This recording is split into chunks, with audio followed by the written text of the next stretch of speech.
Başla. Söyle. Başla. Başladığın zaman söyle. Başla. Başladın mı? Tamam.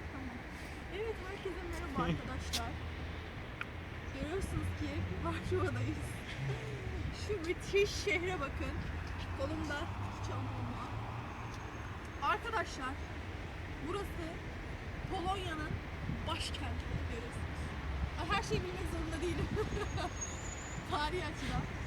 Varşova çok böyle savaşlara şahit olmuş. Ay, kuş geliyor. Çok şahit olmuş. Böyle tarihi bir şehir. Biraz da tarihinden bahsedelim arkadaşlar tabii ki.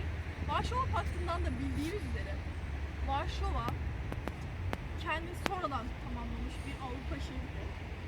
Görüyorsunuz, mimarisine ben bayılıyorum yalnız. Uğur, beni çekmiyorsun yani. Çekiyorum. Çekiyorsun. Evet arkadaşlar.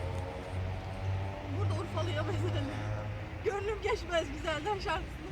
Uğur'dan rica ediyorum çünkü ben söyleyemeyeceğim maalesef. Ama eşlik edebilirim. Urfalıyam ezelden, Urfalıyam ezelden, gönlüm geçmez güzelden, gönlüm geçmez güzelden. O inaf.